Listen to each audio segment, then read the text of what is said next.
श्री राम और सुतीक्ष्ण मुनि का किस्सा। विनम्रता से जीवन में महानता आती है। रिश्तों में बात करने की पहल करेंगे तो प्रेम बना रहेगा। श्री राम वनवास में थे। वनवास के दिनों में वे अलग अलग ऋषि मुनियों के आश्रम में जा रहे थे। एक ऋषि जिन्हें सुतीक्ष्ण के नाम से जाना जाता था, वे अगस्त्य मुनि के शिष्य भी थे। सुतीक्ष्ण मुनि ने जब ये सुना कि श्री राम उनके आश्रम की ओर आ रहे हैं, वे प्रतीक्षा करने लगे। उन्हें प्रतीक्षा थी कि श्री राम उनके जीवन में कब आएंगे। वे राम से बहुत प्रेम करते थे। श्री राम के प्रति उनके मन में अनन्य भक्ति थी। सुतीक्ष्ण मुनि ने सोचा कि मैं खुद आगे बढ़कर श्री राम को रास्ते में रोक लूं, प्रणाम करूं और अपना परिचय दूं। लेकिन उन्हें तुरंत विचार आया कि मैंने न तो इतनी भक्ति की है और न ही मैं इस योग्य हूँ जो राम से सीधे जाकर मिलूं। राम बहुत बड़े व्यक्ति हैं, क्या वे मुझे स्वीकार करेंगे? ऐसे विचार सुतीक्ष्ण के मन में चल रहे थे। वे सोचते जा रहे थे कि कैसे मैं श्री राम से मिलूं। वे आनंद में भी थे, भक्ति भाव में नाच रहे थे।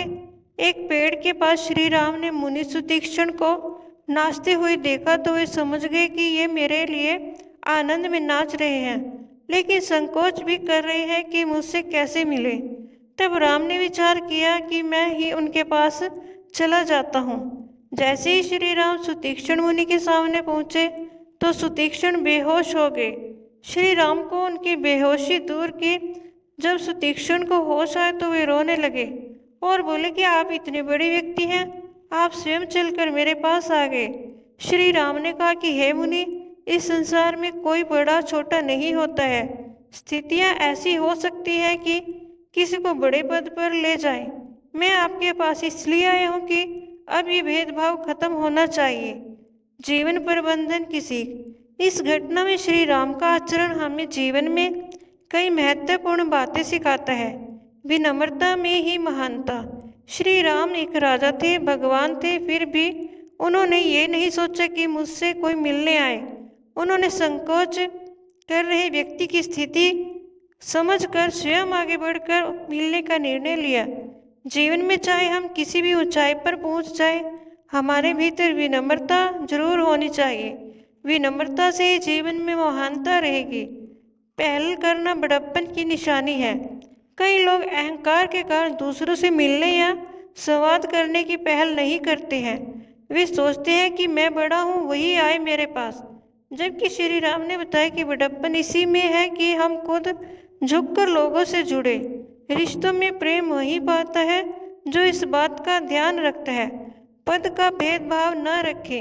श्री राम ने बताया कि संसार में कोई भी बड़ा या छोटा नहीं होता। हम पद, उम्र या धन या ज्ञान के आधार पर खुद को श्रेष्ठ समझते हैं, लेकिन असली श्रेष्ठता तभी है जब हम सबको सम्मान देते हैं और अपने व्यवहार से भेदभाव दूर करते हैं, दूसरों की भावना समझे। श्री राम ने मुनि सुतीक्ष्ण के मन के भावों को समझा, उनका संकोच, उनकी भक्ति, उनका प्रेम देखा और खुद आगे बढ़कर मुनि से मिलने चले गए। जो लोग इस बात का ध्यान रखते हैं वे हर जगह मान सम्मान पाते हैं। दोस्तों, मेरी यह वीडियो देखने के लिए आपका बहुत बहुत धन्यवाद। जय श्री राम।